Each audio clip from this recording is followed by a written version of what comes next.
Obviously Airbnb, something that is, I'm not very passionate about Airbnb as such, but the model in terms of short-term rentals, service accommodation, holiday homes, however you want to call it. It's called many different things in many different countries, so depending on where you're operating. But in the main, we are going to look at, how it works and how you can use other people's properties, you can use your own properties, and basically how you just make money through Airbnb investing. So something that has changed my life considerably. There's no doubt about that. 4 years ago, I started the business as a side hustle around a 70-hour-a-week job and, 2 kids and a very busy life. But, I was determined to make it work, and I did that. And, now I live in Dubai. I've got businesses in Dubai. I've got multiple businesses. And, as I said, definitely changed my life. So for those that are at the beginning, hopefully this is going to give you an insight into what you can do. For those that are maybe a bit more experienced, I recognize a few names who have been on quite a few of the masterclasses and already in the industry. Continue to learn, continue to grow. This game is constantly changing, and that's exactly what I'm going to be talking about today, because, what we probably did and coached several years ago no longer applies today. And I still see the same people coaching the same things. And in my personal opinion, they're setting people up for failure. So you have to constantly adapt, and nothing changes, and you should always be improving your knowledge. So for those that are a bit more experienced, first few slides are probably going to be a bit basic, but just persevere. All the good stuff is towards the end. But obviously for those that are fresh into this and don't really know much about how you can do it, obviously I just want to run through that first. So yeah, as I explained, I'm going to give you an insight into what's possible. I'm going to show you where the gap is and why there's a gap to exploit, and obviously how you can exploit that gap. We're going to look at market trends and show you why now is actually a very good time to start or scale your Airbnb business. I'm going to give you the required research tools, present an overview of the business model you need to set up. So many of you might already have businesses, and successful ones at that, but I think it's always good to have a look at how other people are doing things, and maybe just, even if you take 1 or 2 things away from it, put it into your business and make it better, then, this sort of 60 minutes or so is going to be worth your while. And I'm going to give you some actionable steps to deploy. And for those that do stick around to the end, I am going to give you a free gift. So if anyone is struggling to hear me or anything, just drop in the chat, but it looks like everything's cool. And as I said before, if you've got any questions along the way, ping them in the chat. I'll either maybe answer them on the spot, or I might save them until the end, which I normally do. So just to give you a bit of background, if you don't know who I am, as I said, I do recognize some names in there, but there are a lot of fresh names as well. So I am Ryan Luke, not Luke Ryan, as many people like to call me. But that's I guess I can blame my mum and dad for that one. 39-year-old dad of 2. I am as normal as it gets. I think a lot of people think that entrepreneurs or people that have got successful businesses have something special. I definitely don't. I'm as normal as it comes from a very normal background, very normal school, all that sort of stuff. Had a 70-hour-a-week job. I didn't go to university. I left school. I tried to become a professional sportsman. That didn't work. So I went straight to work, really. Found my way a lot of self-employed roles, tried a few businesses in my early 20s, which, didn't exactly set the world on fire. Ultimately got a 70-hour-a-week job, created a side hustle, became my own boss, and obviously now financially free. So that all, the last few comments there are all in the last 4 years. So end of 2018, early 2019 is when I started my business. In terms of the business, where we're at, so in Luke's days, acquired 200 plus rent-to-rent deals in both the UK and Dubai, manage 250 plus properties for landlords. Obviously, we've got 8-figure revenues. Luke Holmes purchased over 7 million property using other people's money. The masterclass that I did last month was all about BRR and how to use other people's money. Obviously, if you didn't see that, it is in the masterclass vault, so you can purchase that at any time and watch all the masterclasses. But we covered a lot on that strategy. And I'm currently developing a 10,000 square foot automated self-storage facility. So that's, again, I'm sort of diversifying slightly to, I wouldn't say diversifying, I'd just say expanding really into a different avenue of property. 1.7 million followers, 1,000+ students Airbnb active. So that means I've coached 1,000+ students how to do this and get active and make money out of it as well. So hopefully you can take something away. And if you didn't know who I am, then that's kind of my CV as such. And hopefully it'll keep you hanging around for a bit longer to pick up some worthwhile information. So for me in this game, you've got two options. One is obviously you sublet from a landlord, known as rent-to-rent or Airbnb arbitrage or rental arbitrage, again, depending on which side of the pond you are sat on. And then you've got BRR, which is obviously buying a property, refurbishing it, and then refinancing it. Both great strategies, both strategies that I think you should run side by side. Naturally, most people will start with the rent-to-rent subletting strategy to build the cash flow up. And then once they've got the experience, they'll move on to buying their own assets. If you have the ability to buy your own assets, if you've got, a decent nest egg to start off with, then I would advocate definitely getting into the buy to SA as soon as you can, because that's where the money really is. So rental arbitrage, how does it work? Very simple. We just look for properties that work, that are profitable. We negotiate long leases with the landlords. We furnish them, we photograph them, and then we start hosting guests. Obviously, the advantages of rental arbitrage are low setup costs versus buying. There's no stamp duty, there's no taxations, there's no big deposits. So it is very low cost to set these things up. You can get started very quickly. Hopefully you can use the action items that I'm going to give you at the end of this session. And if you do that for a full week next week, there's a good chance you'll acquire a property next week or the week after. So, you can get started. I can buy a property today. I actually did buy a property the other day. I ain't going to have the keys to that property next week or the week after. I'm going to be 7 months down the line before I can even, start making that cash flow.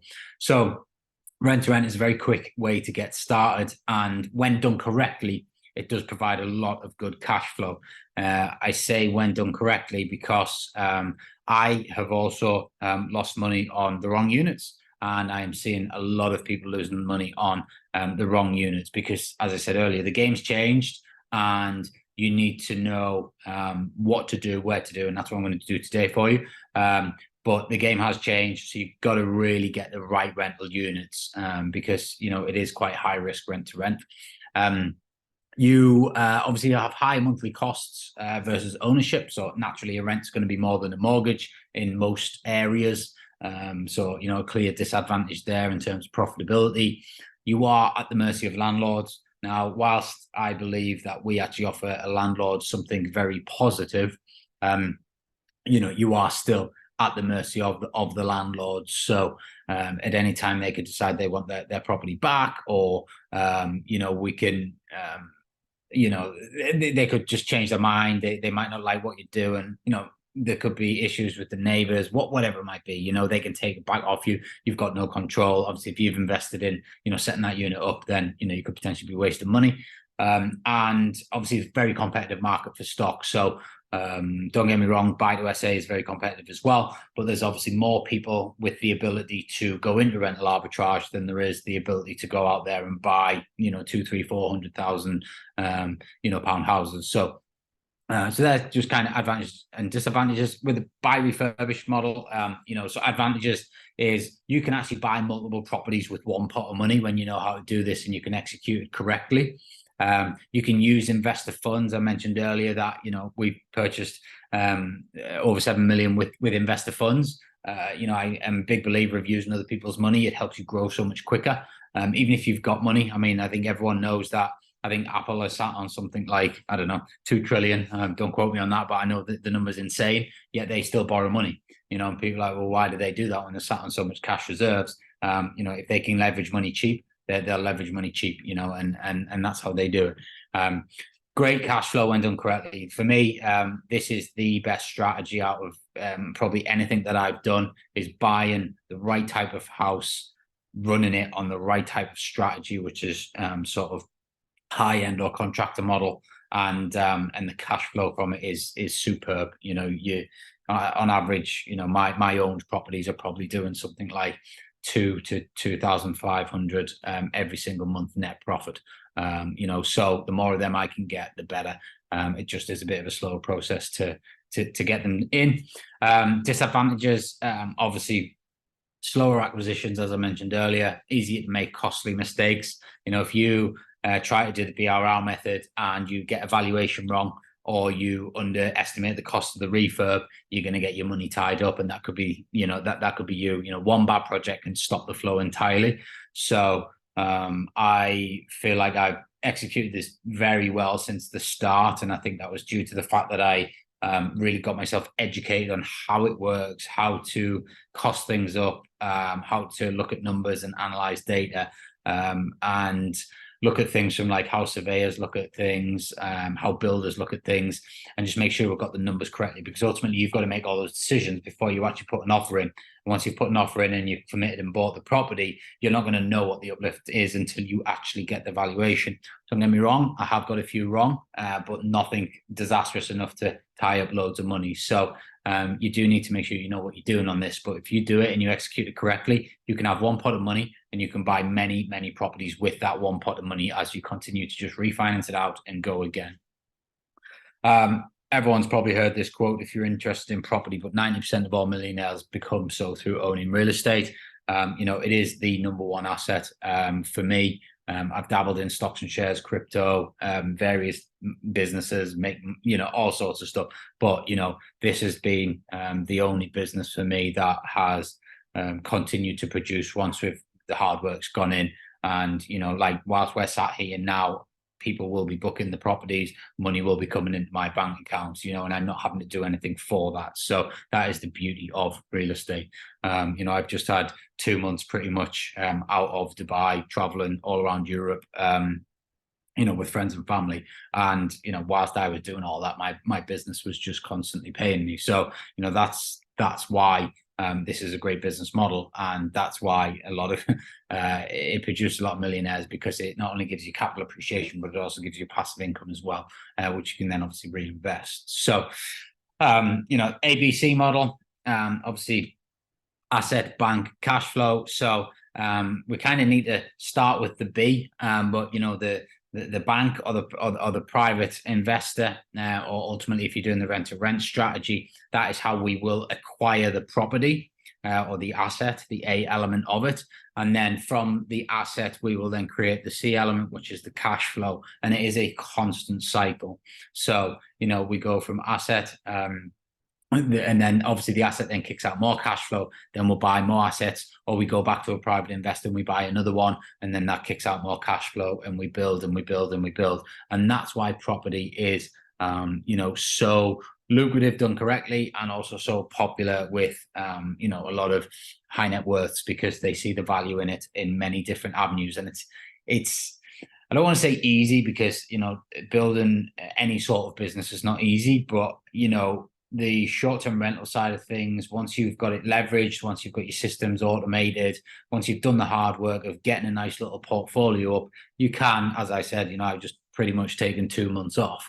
There's no other job in the world, I don't think, that can give you that. And it's not like we're working on the business like 8, 9, 10 hours a day once it's set up. You're going to need to do that at the beginning to get it to where it needs to be. But once it starts kicking that out and you can build a team around it, it becomes a very passive business. Obviously, there are ways to make it passive if you employ a management company from day one, but obviously then you're going to eat into your profit slightly, and it might slow down your progress. So you just need to decide which way you do want to go on that front.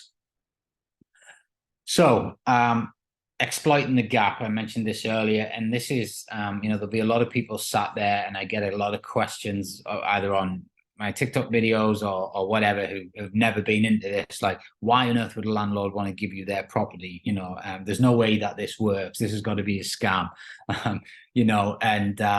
it does make me laugh. I was probably a bit skeptical before I got into it, think, well, why would a landlord want to give me their property for me to make profit on? But trust me, there are so many landlords that want to do this, and you only need a handful. I mean, most of you on this webinar right now, if you had 50 properties, between now and probably the next 12 months, it's probably going to change your life. I know if I got another 50 properties, it's going to, kick me up another level as well. So, we're not talking like we need thousands and thousands. We literally just need to find, best case scenario, if you can afford the scalability, 5 landlords a month to say yes. The majority of people would look to maybe do 10 deals in their first year, which is ideally 1 a month, so you need to find 1 landlord to say yes. If you ask enough of them, they're going to say yes. So they're definitely out there. The reason that they do want to work with companies like ourselves is, number one, the tenant rights. Doesn't matter where you are. Obviously, I'm sat here now in Dubai. I know in the UK, obviously, I've had a few tenant issues there. The rights for tenants are getting more and more against the landlords, so making it very inflexible. A tenant in Dubai is a tenant for life, unless there's 3 things that a landlord can do. But we don't have like no fault evictions and things like that like we have in the UK. Obviously, that's just been taken away in the UK.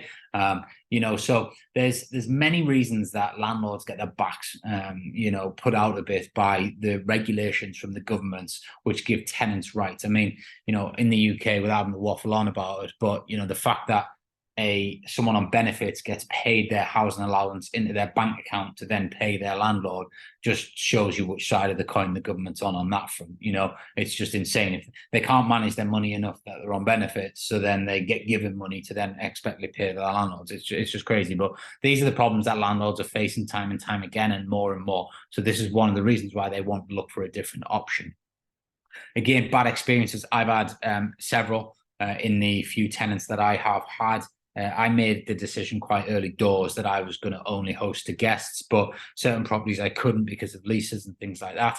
I used to have HMOs. I used to have, a lot more buy-lets than I've got, but bit by bit I've got rid of them. But I've had 2 bad experiences, which probably cost me the thick end of £30,000 by the time I've had to refurb them, loss of rent, take them to court to get them out, you name it. So that is, another reason why a landlord would then go, well, I don't want to do that anymore. And again, there's plenty of them, because tenants do not look after your properties, not in the main, even the good ones, they will knock stuff, damage stuff, forget to pay, you chasing them all the time. So you're very fearful that they're going to have long void periods. So landlords, they may get a tenant in for 12 months or 18 months, but then they lose that tenant. They could have 3, 4, 5 months void.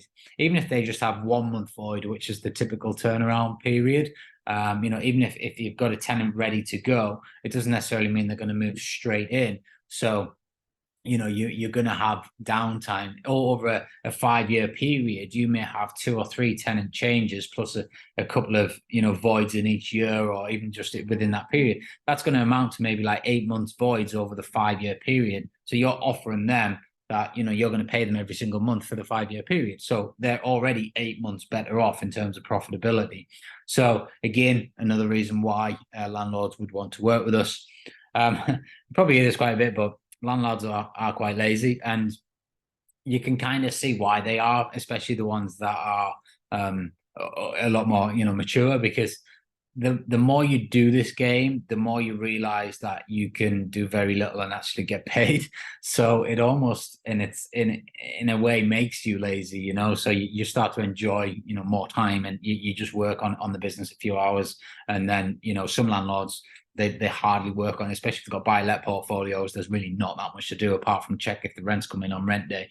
But so we do I think this industry does create lazy landlords, but that works for us, because that means they don't want to do serviced accommodation or holiday homes on their properties. They might see that it's going to make extra money. They just simply can't be bothered. They just quite happy. They've worked for so long getting their £400-500 profit per month from their property.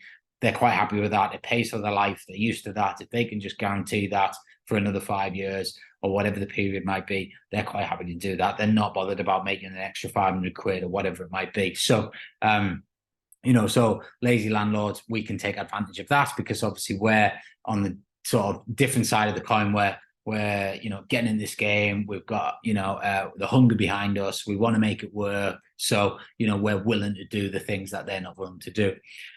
Depending on the country, there are, a lot of tax benefits for landlords. Obviously, Section 24, the landlord tax came in probably about 5 years ago now, but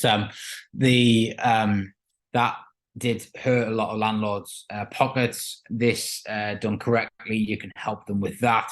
And there's also ways that you can, potentially help them claim capital allowances and stuff like that. But again, you need a lot of knowledge and probably experience in doing that to be able to speak to a landlord about that, because they've got to be structured in a very clever way for them to be able to benefit from it, legally. So, but there are tax benefits there for the landlord, should they wish to, engage in a certain structure, which over and above just renting to tenants and not getting those benefits again is an advantage for them.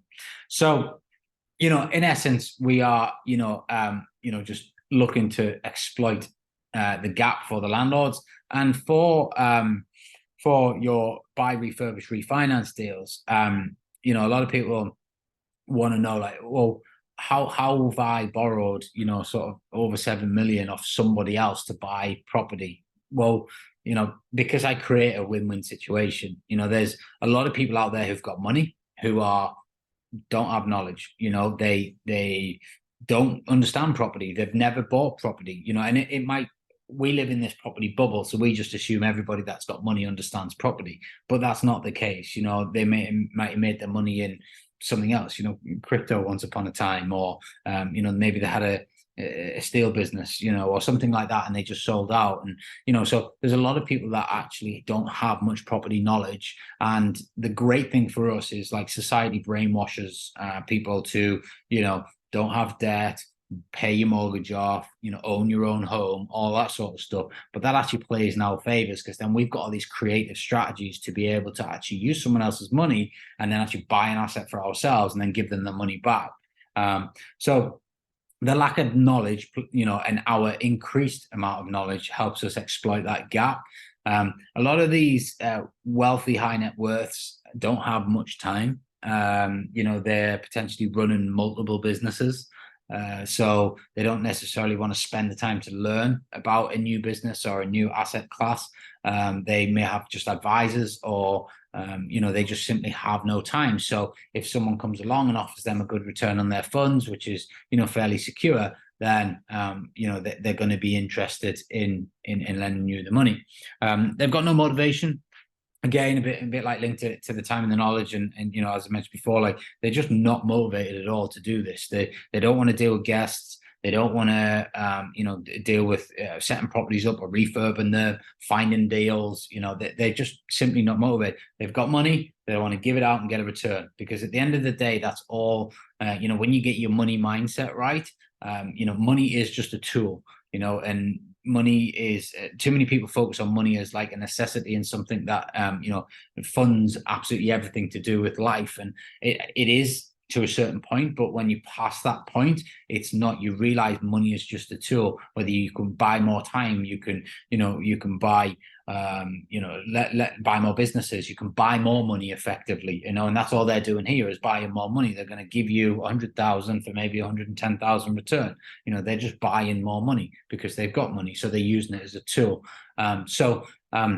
They're not that motivated to go out there and find the deals, do the legwork, stomp the streets, knock on the agents, all that sort of stuff. Whereas we are, because we might have less money, and we might know how it works, where the opportunities are, and we know that if we can get the money, we can then put two and two together. So the banks obviously offer nothing. Everyone knows that. I know interest rates have gone up, but even still, they're not going to get that much on their money. Working with an investor, working with a property company, you would offer them anywhere from 8% up to probably 14 or 15, depending on the deal, depending on your relationship, depending on, I know at the beginning I was offering a lot of way, but I wouldn't say you were desperate, but you want to do your first deal, you want to get your first investor money through, so you give more away. Whereas now, obviously, I've got more experience. We've got a core group of investors that we work with, so we don't need to give away too much.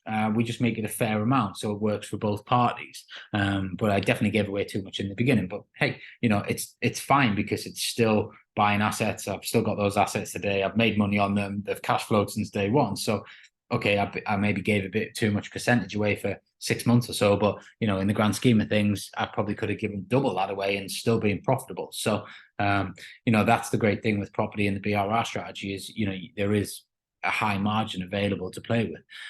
And for investors, it is a secured loan effectively, depending on how you structure it, obviously, but the majority of them, will want some form of security. So if anything happens to you, they can take the building. They've still got their assets. Whereas if we invest in stocks, or you borrow 100,000 to invest in a stock, if that stock goes, the money's gone. There's nothing else there. So that's one of the greatest things about property, and why a lot of people are a bit more inclined to actually lend their money out against property versus maybe some other like a business venture or something like that. And again, they're going to get higher interest from yourself versus most of the traditional methods. So these are the gaps that we can exploit when we want to borrow money. And as I said on the BRR masterclass last month,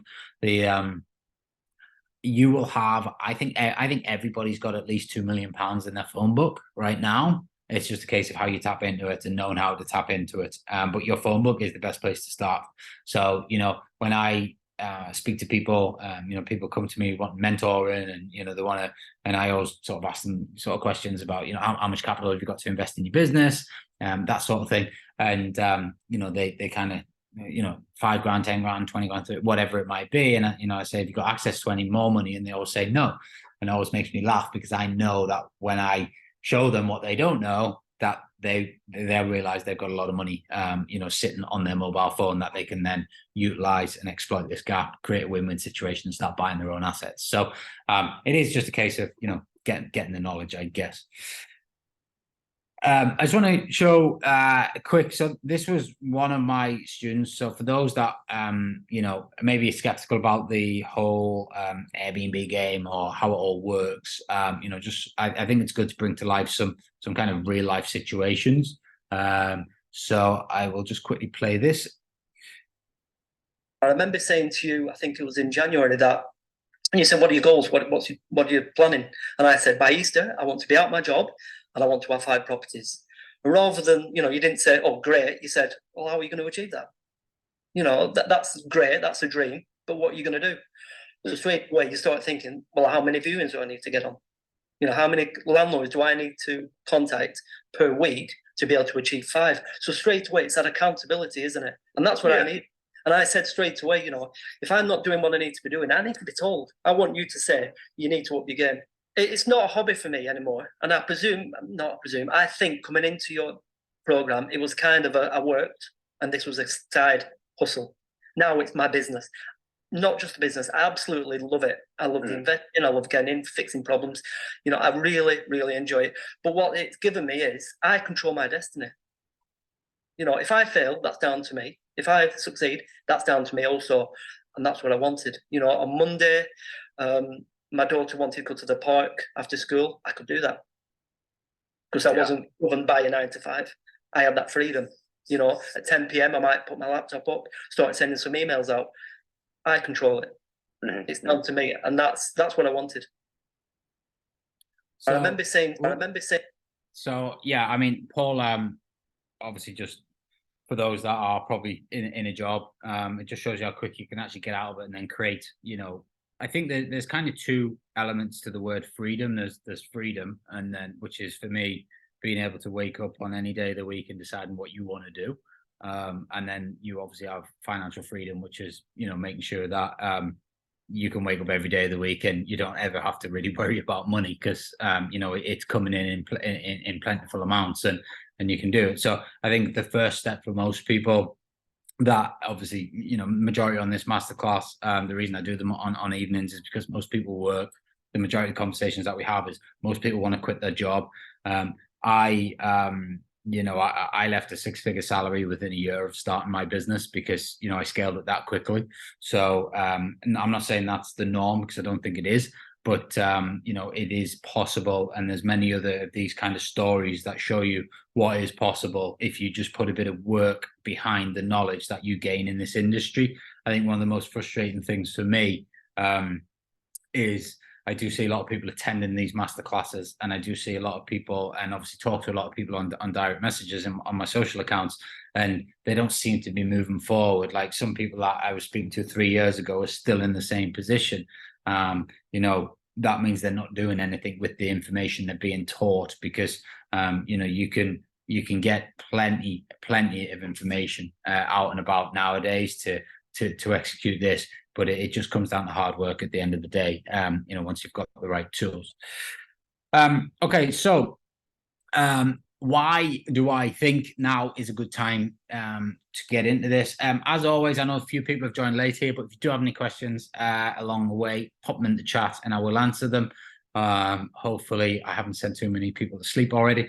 So trend number one, flexible travel continues to impact demand. So COVID, whilst we all hate the word, brought around this, well, obviously work from home, although a lot of companies have gone back to the office situation. However, this digital nomad, I guess what I've just done for the last 2 months, like just traveled around Europe, staying in villas or hotels that I'd booked.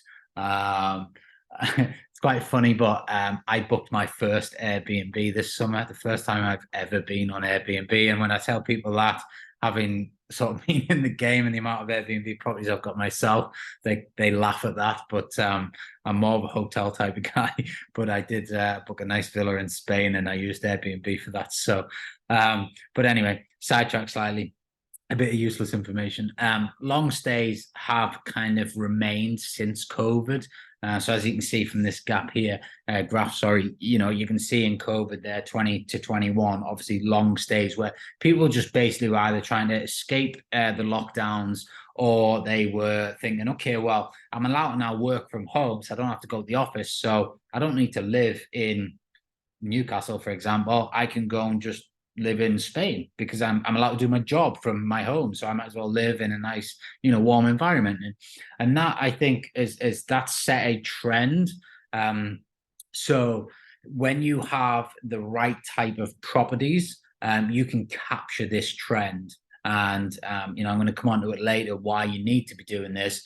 But there's so many reasons, and you know, for me, it is a much better business model to run than the traditional sort of 2-night booking Airbnb game.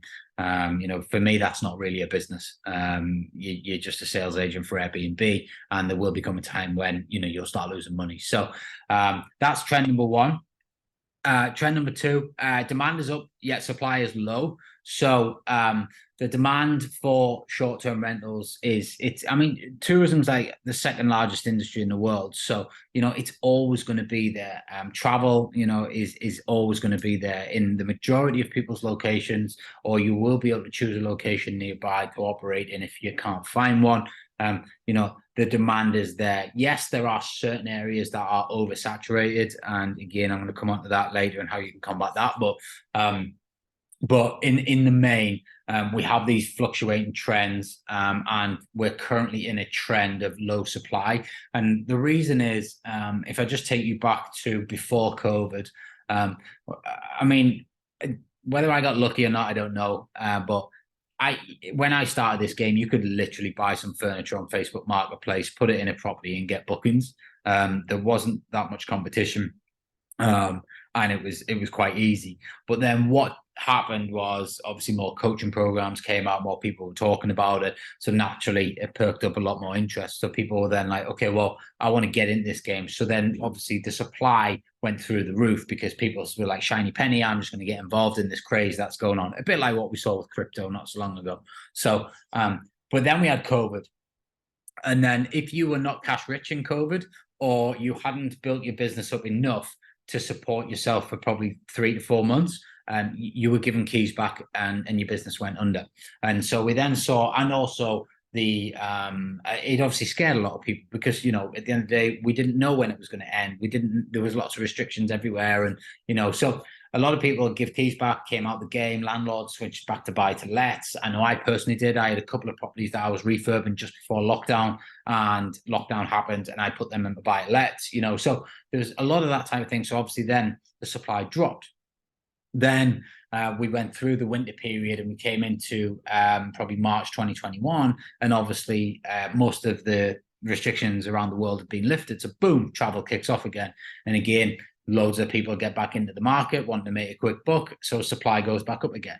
So these trends have been happening for quite some time now, certainly since I started in the game. And last winter, particularly in the UK, we have seen, and in the US, we've seen obviously, utility rises, mortgage interest hikes, everything. So there's been a lot of people getting out of the game. So the supply's gone low again, which is why we've probably had the best summer we've ever had, because obviously, we're very well booked, and obviously we've got good rates as well. But the supply has dropped. So you've got to understand where the trend is and understand that. But in the main, now is a good time because the supply is still quite low. The confidence from the winter sort of 6-7 months, which it was of pain, has knocked a lot of confidence in entrepreneurs, but also people have come out of the game, they've given back.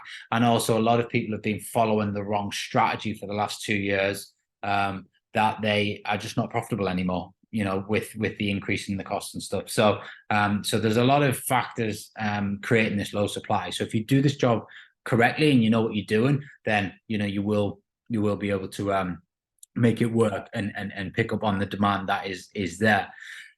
There is a big shift between hotels and short-term rentals, and there's a shift towards larger homes. And again, that has increased the ADRs, the average daily rates, in many areas by sort of 30%.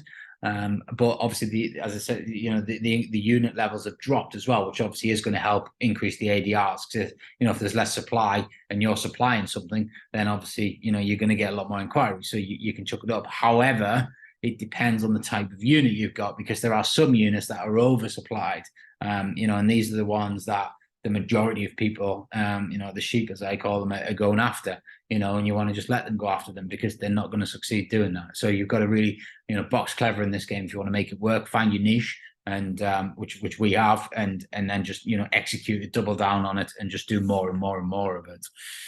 I mentioned it earlier, but this is a $9.5 trillion industry already in 2023, and we have not finished yet.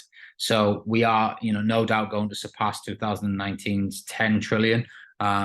You only need a few 100,000 or a couple of million of that, So like, it's not like there's so much money out there getting pumped into this industry. You just want a fraction of the pie, So when you're thinking, oh, I haven't got any properties, or how are all these people making this money? And you don't need that much. The majority of people I speak to want 3,500 to 5,000 a month. That gets them out the job and gives them some nice comfort money.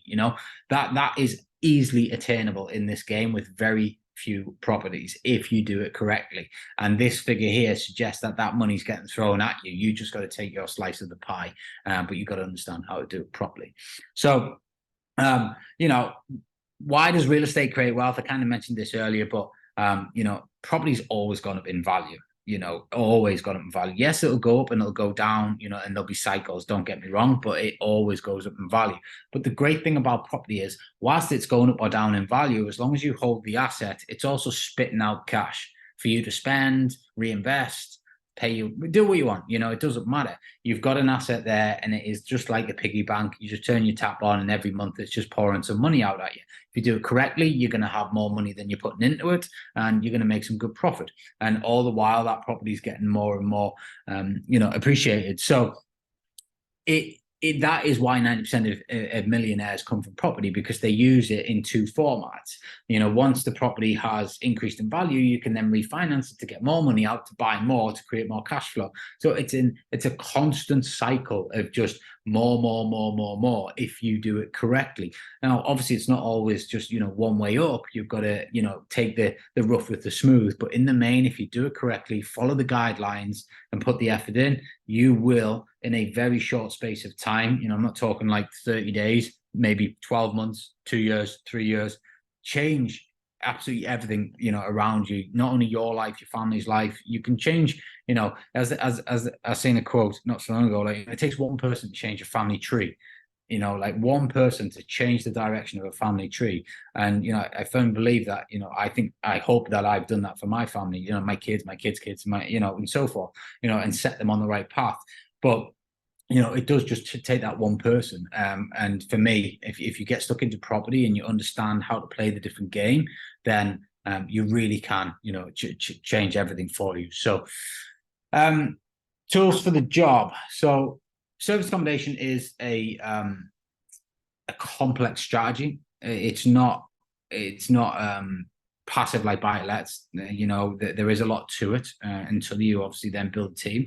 You know, yes, I don't really work that much in the service accommodation business per se these days, but I've got it leveraged. I've got the right people in the right places, and I've got a great team. But I've built all that, you know. So I'm at the other end of it where I've done all that, and I've done it on purpose. So it allows me to focus on you know, other areas of the business, coaching, you know, building other different revenue streams within property, looking at, you know, buying opportunities, things like that. Obviously, I'm still very much in the business, but just not on the operational side. So for me, if I wanted to, I could probably take, you know, a long period of time off and everything would still keep ticking.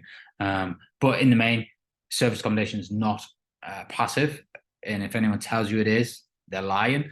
And if you are not careful, service accommodation will just become another 70, 80 hour a week job. And I see that time and time again where people are, you know, getting into this game. I mean, I've even done it myself where I've coached and mentored people and they've acquired like, say, 10 or 12 properties in the first 5 months. Happy days, loads of money's coming in, everything's great. But then they slow down because they haven't got the ops on the back end, you know, haven't listened, they haven't put the systems in place, they haven't learned the technology, they haven't, you know, synced everything together. They're not good man management. They haven't recruited, you know, they're trying to do everything themselves. And then it all just ends up tumbling, or they get to a point where they're so burnt out, it doesn't matter how much money's coming in the front end, they absolutely hate it. So, you know, you've got to be putting the right places, the right things in place at the right time. And it's really important that, you know, you do that in order for long-term success and not just become, you know, an overnight wonder that maybe is in the game for 12 to 18 months. And then you end up chucking the towel in and walking away from it because you just burnt out. So, so first part of obviously what you need to get going is deal finding and finding some properties. And you know, it doesn't really matter whether you're looking to buy or looking to rent. Most major property portals have, you know, well, all of them do. They have a sale option and a rental option. You can find properties that work, and you can then obviously, you know, reach out and you know, start discussing deals. You can find them in Facebook groups and on Marketplace. I found a lot of my business in these places and still do. You know, on my teams in the various businesses, we use Facebook a lot as a strategy to find potential clients. And you've also got classic advertising sites, so things like Craigslist, Gumtree, depending on what country you're in. These are where people you'll find more motivated people on these sites because they probably aren't on the major portals with an estate agent because they don't want to pay an agency fee. Maybe they just don't have the funds available, or they, you know, just don't want to give the money away, so that they want to deal direct. So you get better deals on those sites. But obviously there's not as many. So, you know, as you go down that list there's fewer and fewer. But if you can find, I know I bought a property from Gumtree and I got it a lot below market value. So when I refinanced out of that, I actually got cash back because I got it that far below market value. So, but the seller was desperate. They needed to get out. They had problems. They were in mortgage defaults. You know, they just had to get out of that property. You know, and that's why they were advertising on such a site, because they just didn't have the money to give away to an estate agent to get out of the property. So market analysis is obviously key to finding the right deals. And obviously anyone can go on these portals and make offers on properties, but you don't know whether it's going to work or not. So you really need to understand how it does work. AirDNA, it's obviously a paid tool, but as you get more experienced, or even if you're not experienced, it's if you're serious about this game and you want to make this a business, not just a hobby. And by the way, if you are just wanting to treat this as a hobby, I would literally just log off now and just go and do something else, because you will only end up losing money. I think you should only get into this if you are serious about making this your business. And by that, I mean probably leaving your jobs within the next 12 to 18 months, worst case scenario, and actually having this as your future, because the game, as I mentioned earlier, has changed so much that I don't think you can do this as a hobby anymore or a side hustle for a long period of time. I think it takes too much. The competition's too great, and you've really got to get stuck into it if you're going to make it work. So AirDNA is a great tool, gives you a lot of information on your area, what you can expect from average daily rates, what you can expect occupancy levels, seasonalities, what similar properties are doing, and it gives you all in one screenshot. So it can help you make some clear decisions. Obviously, nothing's 100% guaranteed. I've got properties on the same street that perform totally different. I've got properties in the same building that perform totally different. So nothing's an absolute given. But if you work on the law of averages and you make the right decisions, you should get it right.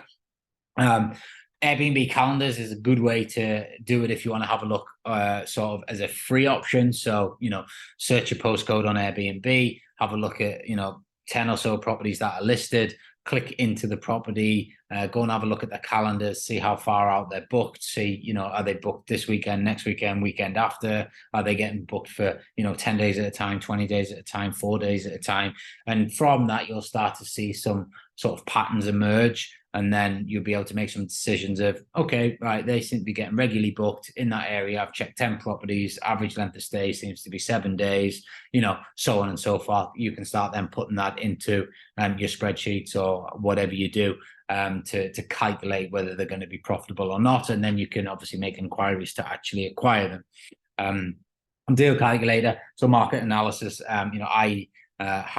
I created a deal calculator. I say this nearly every masterclass that I ever do or podcast, but learning how to write spreadsheet formula has been one of the best skill sets I've ever learned to acquire. Whether obviously I built this deal calculator from that, but also when you're scaling your businesses, to just have a look at your financial data, have a look at your performance data, be able to pull it together, analyze it quickly, and make better decisions. That skill set allows you to do that. So I obviously created my deal calculator. And I do share it with people. It's on my link if you want it. But it just saves so much time. I just put the numbers in. The costs, the different utilities, the setup costs, the average nightly rates that I'm expecting, and it'll just tell me. It's like a traffic light system, red or green. Go for the deal, don't go for the deal, or you need to have the figures at this price for it to work. So that is how I kind of analyze the market on the deals that we look for, and then obviously we go make the offers on the deals. Softwares in terms of your business to run the business, and this is again I mentioned earlier about the fact that you can do steps 1 and 2. You can find loads of deals. But if you're not careful, you'll burn out, or you will take on too much that you're not taking care of the ops. So therefore you get bad reviews, and therefore you stop getting bookings, or your ops might just totally fall flat on its face, that you end up, not tracking your accounts. You end up missing money. You're not getting paid. These channels, Airbnb, booking.coms and stuff, they don't pay you all the time. You've got to be chasing them for money. And if you're not on top of that, they're not going to come knocking on your door and say, oh, hey, by the way, we forgot to pay you £3,000 last month. So everybody thinks that because they're these big companies, they just automatically pay you everything. They don't. You need to make sure that you've got your back end in this business absolutely spot on if you want to scale, because once you get past probably 3 to 5 properties, if you haven't got your back end in play, you will really struggle to operate efficiently and scale any further. So obviously you need your channel manager first and foremost, which basically just looks after all the different portals in one aspect. If you get a booking on one, it'll take it off all the rest, so you don't get any double bookings. It manages your calendars. It manages a lot of them now manage everything: your cleaning, your verification, your deposit handling, all that sort of stuff. It just makes life so easy when you've got it all set up correctly. You then tag a pricing software onto that tool, and that will then price your properties in a dynamic way. So it'll look at supply and demand, and it'll make sure that you're not underselling the property when you should be, looking for more money. Similarly, that you are discounting your property at a time where maybe the market's not as hot. So you're not just sitting with an empty property for, days, weeks, or even months at an end. So again, allowing you to do more with your time than having to be going in and repricing your properties and checking what the market's doing. These softwares kind of do it all for you once you've set them up. Obviously, you need to customize them in a way that does work and benefit your business. That is probably the skill set that you need to learn. It's not just a case of plug it in. Yeah, they give recommendations, but everybody's business is different, and you've got to play with it to find out what works. But when you do, it does work, and you can then just almost let them run on automation. And then obviously you've got your communication tools. So how are you going to communicate with your guests? How are you going to communicate with your turnover teams? How are you going to communicate with, consumable ordering, logistics? There's all these type of different things that you need to really think about, which a lot of people don't. Even, one of the biggest things that no one ever thinks about is how are you going to get your bins in and out on bin day? And in the UK, there's a big problem because they only collect every 2 weeks. So if you miss a bin collection, you're going to end up with 4 weeks worth of rubbish in one bin. Now, in the summer, on the odd day that it is hot in the UK, that's going to start to really cause some problems. And again, have a knock-on effect with the reviews and stuff. So you have to really think about, a lot of stuff in these businesses and how you can logistically, make it work. But there are a lot of great technologies out there now to help you do exactly that. And, if anybody wants recommendations, by all means, just shoot me a DM on Instagram. I'm more than happy to share my suite. There are loads out there. You just need to Google them and you find one that works for you. But, I'm happy to share mine if anybody does want, any recommendations on that front. Again, task management tools as well. So there's a lot of things that need to be done in this business. So and as you start pulling a team together, you need to be able to make sure that people understand what their role is, and ultimately, have they done the job that they've been allocated? And then as the job complete, you need to be able to check that as sort of a management. So the task management tools are really important. Again, you've got Trello, Asana, there's various Google things. So there's quite a few task management tools out there that you can use as a team, or good old Google spreadsheets as well. So but that's kind of, for me, the kind of makeup of the insights, high level overview there, obviously, of kind of what you're going to need to be able to execute a profitable Airbnb business. I did talk about it at the beginning, but saturation is a thing, and this is kind of where everyone is playing and why they're failing at the minute, especially in the UK. And I think even a certain element in Dubai as well. I think there are a lot of people enter the market in either unprepared, obviously, with bad information, or little experience, and they're just winging it. But they see, oh well, you go on AirDNA and it'll tell you that the majority of the places are one-bed apartments in a certain area. So you'll go, oh, I need a one-bed apartment, because that's obviously where the market is. But realistically, it's not, and I'm going to come on to why it's not, but and why you shouldn't always trust that data. But I guess experience teaches you a hell of a lot, and they always say you can't buy experience. And I've been there at the beginning where I was exactly the same, wanting to set up the smaller stock, and there's many reasons for that and why people do it, but for me that's not the right arena to be playing in anymore. Reason being, it's high risk and low margins. So your studios, your one beds, your two beds, they are you're not going to be earning huge average daily rates in the majority of locations, versus the rents. So if you get, like we saw in the UK this winter, some upticks in bills and upticks in taxes, then your margins are very low to start off with, so they're going to get eaten up pretty quickly. And as most people found, they ended up going into the negative and ended up giving portfolios of properties back. So that was one thing. They think that by getting a smaller unit, they're cheaper to set up. That is correct, because you're not going to have to buy as many beds. You're not going to have to do them out as nice. However, cheap normally means cheap, and cheap normally means poor performance. So, and that's exactly what's been happening in that arena over the last probably 18 months or so.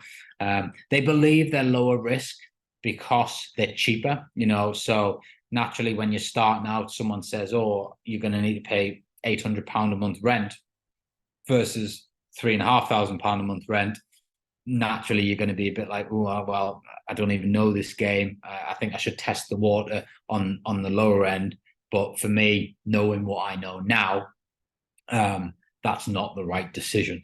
Because you will, with the right properties, you'll be protecting yourself more by going for the higher rents, as long as obviously you've got everything else in play, and you're actually reducing your risk by doing so.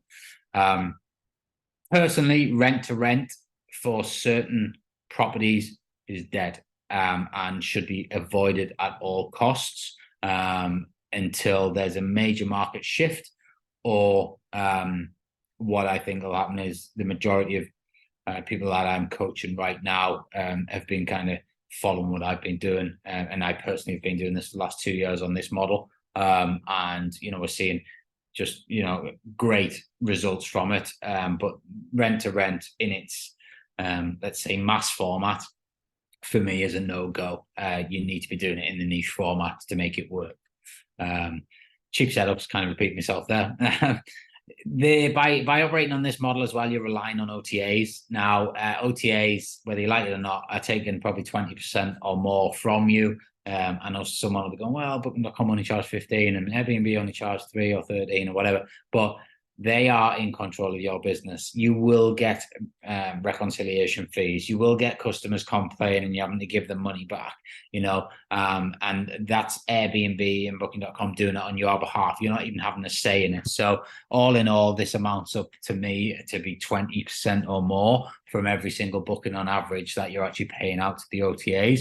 And when you're operating in this arena with this wrong type of stock, then you're giving away a lot of control, and you're also giving away a lot of money. And again, we're already operating on low margins, as we've said, so we're just really on this teeter-totter sort of line of success or failure at all times. And for me, that's just not a place that you want to be. And it was obviously something that I spotted several years ago and reshaped the portfolio. And I'm glad I did. So the proof of why my model works versus probably the majority, and probably why I'm still stood here today 4 years on, versus many businesses that have started in the same time and have either pivoted onto something else or they're no longer in the industry, is because where I'm playing, I'm winning, and that's one of the biggest things. And I'm sure that's what you all want, is to, and that's what I want for you all. At the end of the day, I wouldn't invest my time to give you the information if I didn't want you to genuinely succeed. And I do. I think there's enough, what did we say before? There's 9.5 trillion available. I'd love all that money myself, but I know I'm not going to get it. So there's plenty out there for everybody. So I have no problem, sharing where I think you should operate to try and protect as many as I possibly can. When you operate with larger stock, you are creating lower risk because you've got much higher margins. So if there is an uptick in utilities, or even there's a downtick in occupancy, because you've got high margin properties, then there's more buffer zone there. And we certainly had that throughout the last winter, and it really helped us in the UK by having these high margin properties. I probably invest more in my setups than most will, and I'm not saying I've always done this, because I haven't. I started with the scenario we talked about before, for sure, because that was kind of all that I could find online, and I guess all that I knew. But I was probably fortunate that the game did work at that level back then, whereas I just don't think it does now. I invest more in myself to like future-proof them. You know, in the UK, we've got regulation coming in for sure. It'll probably follow HMO standards, whereby, you know, fire doors, interconnected smoke alarms, acoustic levels at certain decibel, all that sort of stuff. So for me now, if we ever refurb property, it is to that sort of standard. Bathrooms, kitchens, will, you know, spend more money on them, make sure that they're going to last, as well as look, you know, luxurious, and give us that opportunity to attract that higher net worth type of client, and make sure that we can get a higher average daily rate to obviously create our high margins. My properties, they mainly create direct bookings, or attract, direct bookings. There's two forms of this.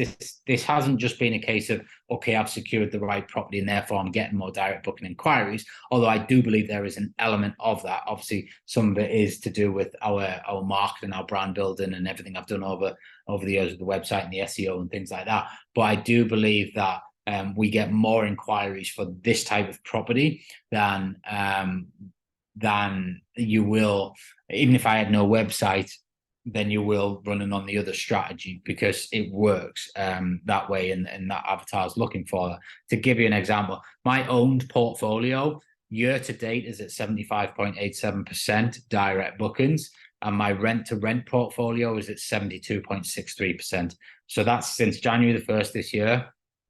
We are, you know, only sort of 25% of bookings are coming from channels. That means, you know, I'm only giving away 20% on 25% of my bookings, whereas most operators are giving away 20% on probably 80% of their bookings. So you can see how there's a big shift there in terms of profitability, just by the way that you're taking the booking. But I do believe that having the larger properties is attracting this, this statistic.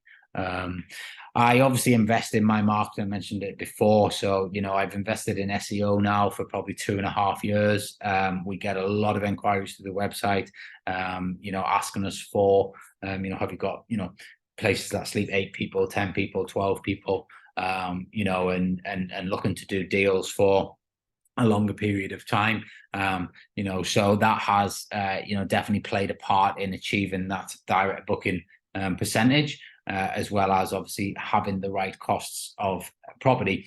I've actually cut my staff by about 75% in the last 2 years, because I just don't need them.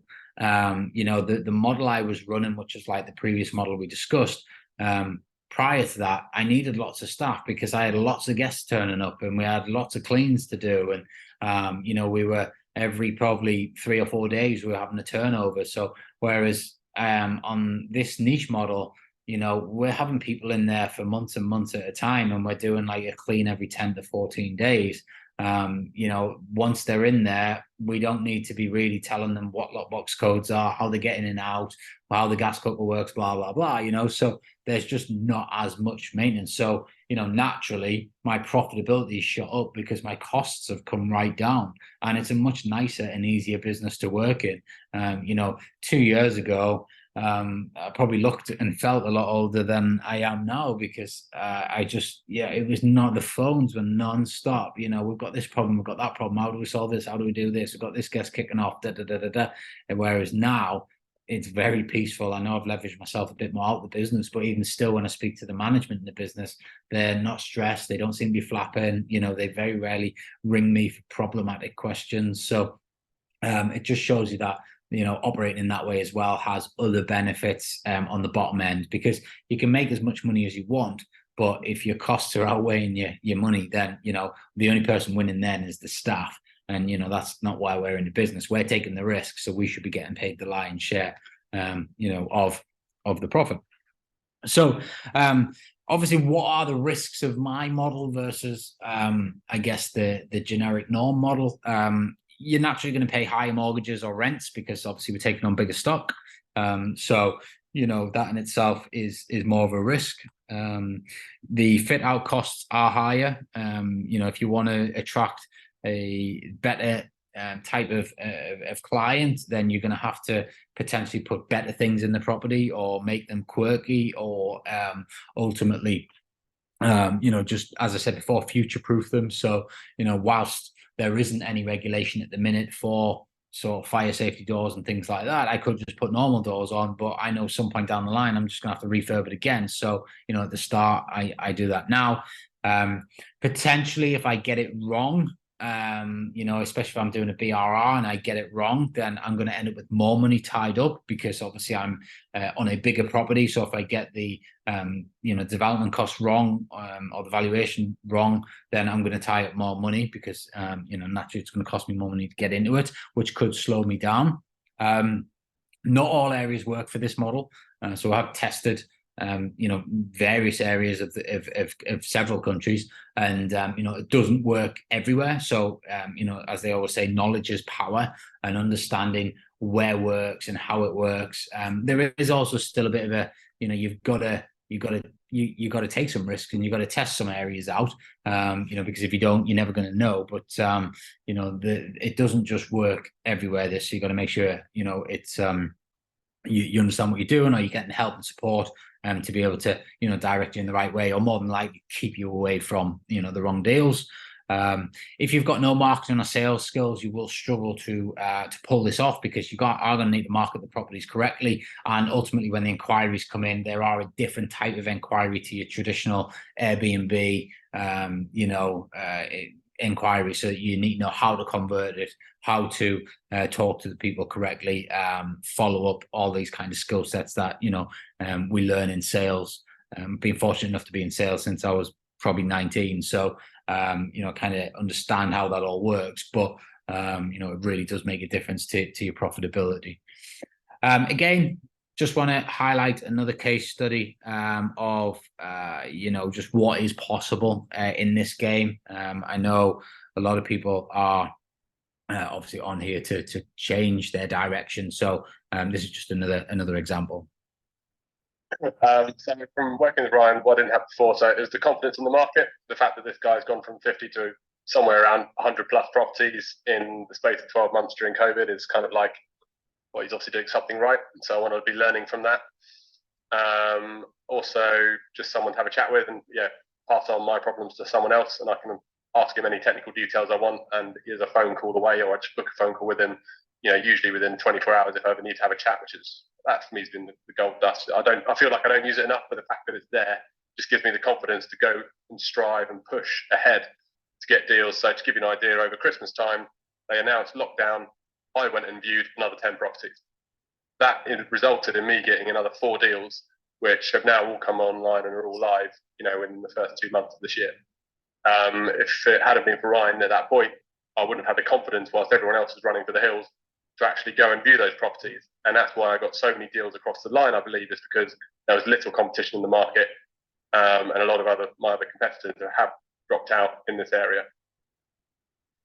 So again, just sort of highlighting that, I think it's easy for me to put on social media that, we've acquired all this stock, or, I've acquired, 21 properties in 7 months when I first started, all that sort of stuff. But, there are, many case studies like this from many of not only my students I've coached, but a lot of people that I network with in the business who have, you can acquire stock very quickly in this game.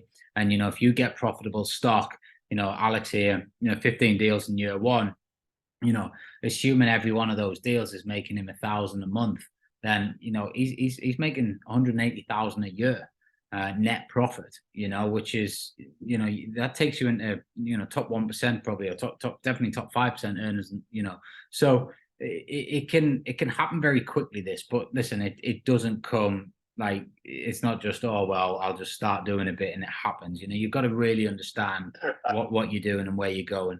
But this is how they did it. So, you can, take something from this, get your pens and paper out, and obviously I'm going to give you action items after this as well. But, famous quote, "A guide to the mountain is the quickest way to success." The first thing they did is obviously they invested in themselves, and obviously reached out to myself for my help. At the time, obviously, you'll have gathered by the video there, Alex was getting coached through COVID, which was only sort of probably a year and a half, 2 years into my business journey, or my property journey. So, you know, it was quite early doors, but, you know, he needed help. So they were both obviously on my programs. They attended bi-weekly masterclasses. They networked with the group. And I think this is really important to be, this game can be quite lonely. So especially at the beginning, it's good to have a support network to bounce off, to ask questions to, understand, you know, how everybody else is getting on, see what's working, what's not working. Because if not, you end up in the dark a lot by yourself. They've watched all the 200+ on-demand videos several times, which are all in my program, which cover absolutely everything. And the fact that they've watched them several times shows that, you know, they're really soaking up the knowledge to be able to then take the action. They're interactive on the Q&As all the time, never stopped asking questions. It surprises me that not one person has asked a question so far tonight. You know, these are the perfect opportunities. If you're not the student that's going to the front of the room at a seminar and sitting there and asking as many questions as you can, especially on a free session, then more the fool you, because, you know, they are the opportunities to tap into people's brains that have done what you want to do. You know, I think I was at a Grant Cardone seminar and he really hit that point home to me. And then every seminar after that I ever went to, or masterclass or webinar, I'm asking question after question after question. They obviously downloaded and utilized all the tools. They completed the 30-day acceleration roadmap, no problem. They had regular one-to-one calls with me, as you heard from both of them there, which, you know, keeps them accountable. You know, sets game plans. I do it now with my students now who on the one-to-one programs. Like every 2 weeks we have a call, we set out a game plan for those 2 weeks. Once we're finished, they're clear on what they need to do, they go away and execute. We review it after the 2 weeks, and then we set another game plan. And before they know it, 3 months down the line, they're a different person and they've got a different business. 6 months down the line, they're a different person, different business. 12 months, they're like game changer, you know. So that is how you do it, like small steps all the way. You know, it's like going to the gym. You're not going to be Arnold Schwarzenegger overnight, but, you know, if you do 3 sessions a day and you eat correctly, over time you're gonna get somewhere near, you know. So this is no different. You're not going to achieve it all in day one, and you're certainly not going to go on a course and remember everything in day one, which is why you kind of need, my opinion, the help. That's why I invest in mentors all the time. So, you know, you've got them there, even just on speed dial, to be able to pick up when you need it. Again, I create like community channels between everybody that's on the program, so they can network with one another and help one another. And, you know, those support channels, I also sit in as well. So, they, that's kind of how they did it. But the main thing is they took massive action. You know, as Alex kind of said there in the video, like as soon as lockdown was announced, or the talk of it, he went out and did 10 viewings because he knew that not much was going to start happening, you know. And he tied up 4 deals, which then he managed to get set up. That was in lockdown 2, not lockdown 1 obviously, but lockdown 2, so there was still a bit of free movement, so he could get that done. You know, so the main thing is they took massive action and really got the results out of me, and used the program wisely, and also out of their peers as well that they were networking with. So if there's, you know, I always like to give at the end of a masterclass, I like to, or towards the end, give you some real action items. I think it's all well and good sitting here and listening to what I'm waffling on about, but if you don't do anything with it, then, you know, you've wasted an hour and 15 minutes so far. So, you know, what I would like you to do, if you are serious about building this business, take away the information. You know, I want you to call 50 landlords as quick as you can.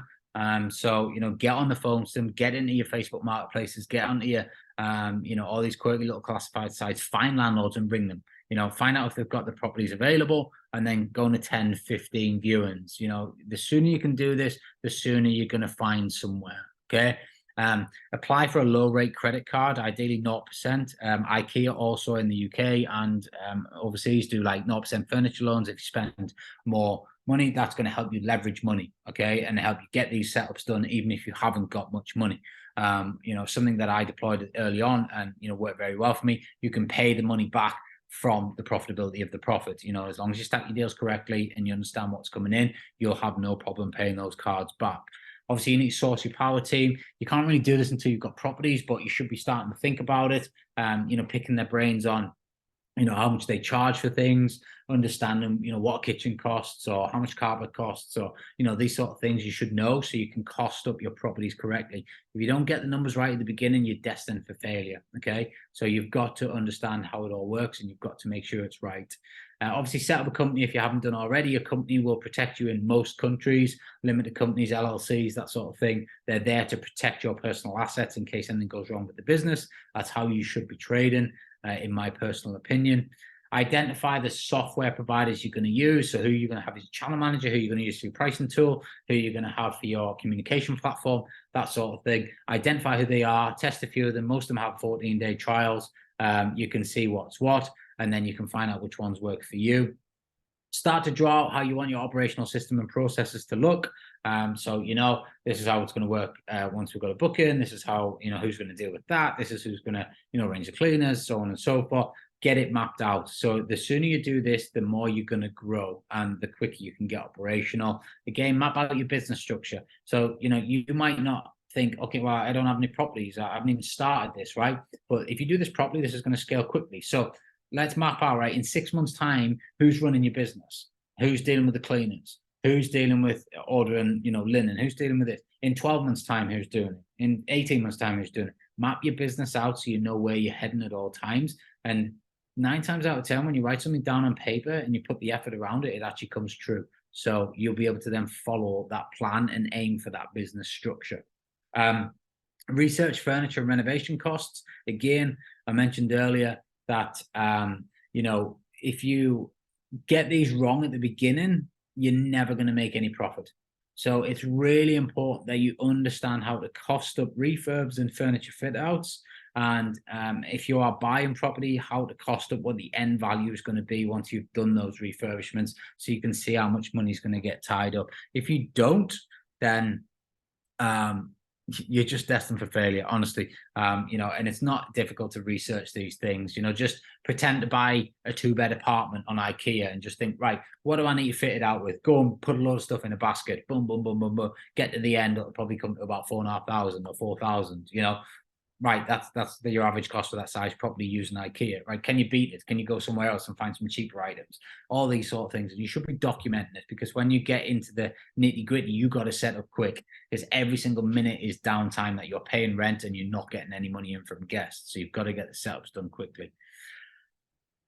And that is it. And your gift today for showing up is a copy of my book. Now, don't get me wrong, my book is only $14.99. It's not $5,000. However, if you read it, I guarantee you it will give you more than £5,000 worth of value.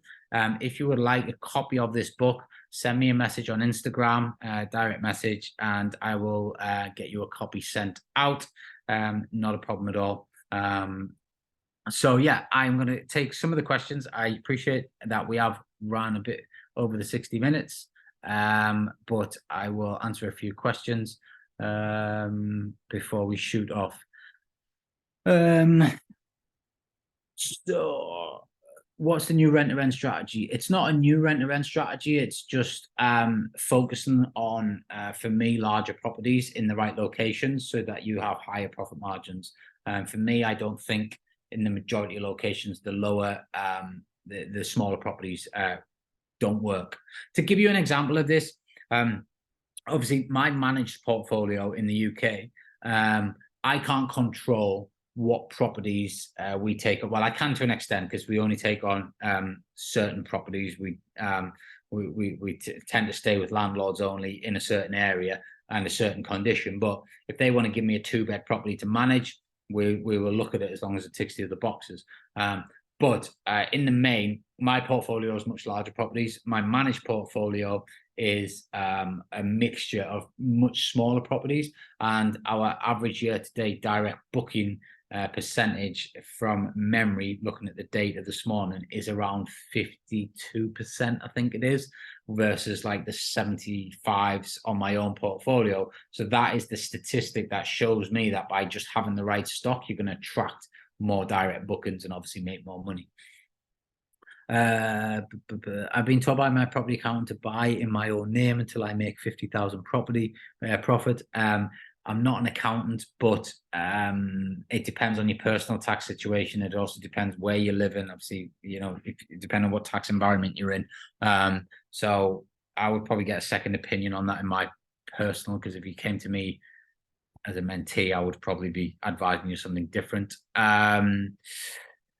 Who's your target clients? My target clients, I've got two. So one is contractors traveling, and the other is high net worths. So that's who we kind of aim for, depending on again what countries and stuff. But well, actually in both countries, that's kind of who we're aiming for. I guess it's expats relocating out here rather than contractors, but it's similar sort of thing. With respect to contacting landlords, how do you do this clean? I find most estate agents not interested in, like, starting to find hard copy mailers chance. Yeah, you don't go to estate agents. You're just wasting your time and your effort. You find landlords in the channels that I mentioned earlier. You got to obviously do a lot more work to find them, plus networks, your phone, and there's various other strategies that I've got. But obviously, I can't go over everything in one session. There's so many ways to contact landlords directly, and that's where you should be focusing your time, because, as you say, estate agents in the main just are not bothered. Would you go to companies that prefer furniture parks? Again, this depends on time. So it's that time sort of opportunity loss. You know, if you can source more deals and make more money whilst they're setting your properties up, and you can afford to pay that extra money, then yeah. But if you're on a budget, getting your first one going, and maybe you could, if you did that cheap enough but still luxurious, to get the bookings, it might give you some more money to do another one. Then your time might be better invested sourcing the furniture yourself. So it just really depends on each individual situation. Thanks, Ryan. All useful. What are the license requirements for rent in the UAE? Would your franchise option reduce those fees? Not in the UAE.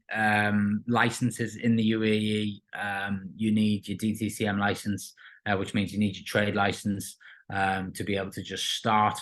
And then obviously every property has to be DTCM registered. So it is a lot more expensive to get going here. I think I get loads of questions all the time about people wanting to get involved here. There are some ways to do it through certain companies, depending on the appetite of the company. But in the main, if you're not going to go big in Dubai, I would probably just stick to. I know you live in Dubai, but if you're not going to go big in Dubai, I would normally just advise to stick to sort of your local doorstep, because the majority of the inquiries I get are from the UK. But I know we've chatted on Instagram, so it might be worth us meeting up for a coffee and we can have a chat a bit more about it, because there's probably something that we can do.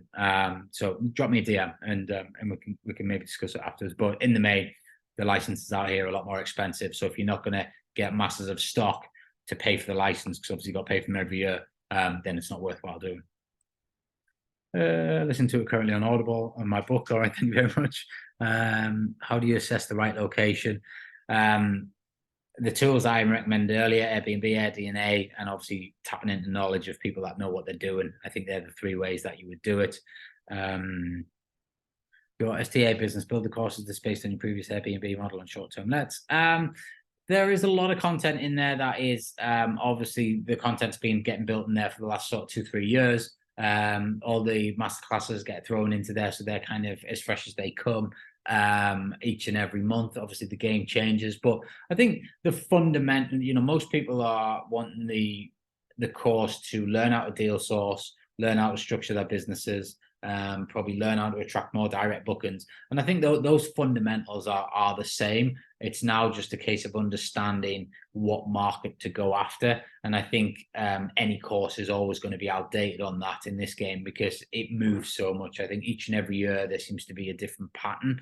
But for me, the last 2 years have really honed in on this larger model, and you know, it's really paid dividends. So what are the changes made recently by the government to do with property?